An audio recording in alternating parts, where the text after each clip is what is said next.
पाकिस्तान के खिलाफ New Zealand cricket team का दौरे से कबल सिक्योरिटी और इंतजामात का जायजा लेने के लिए कीवीज बोर्ड का 2 रुकनी सिक्योरिटी वफ्द पाकिस्तान पहुंच गया। जराये के मुताबिक वफ्द में न्यूजीलैंड प्लेयर्स एसोसिएशन के हेथ मिल्स और आज़ाद सिक्योरिटी माहिर रिग डिकासन शामिल हैं।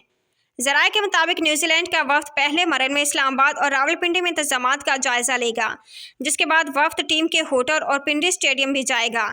पीसीबी की जानिब से न्यूजीलैंड के वफ्द को आला सतही ब्रीफिंग भी दी जाएगी। जराये का बताना है कि दूसरे मरहले में कीवीज वफ्द लाहौर में इंतजामात का जायजा लेगा और टीम होटल समेत स्टेडियम का दौरा करेगा।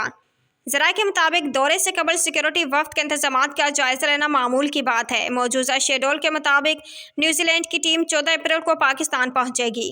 ख्याल रहे कि न्यूजीलैंड की टीम को अप्रैल में 5 T20 मैचों की सीरीज के लिए पाकिस्तान का दौरा करना है। 28 अप्रैल तक जारी रहने वाले दौरे में पहला T20 मैच 18 अप्रैल को होगा।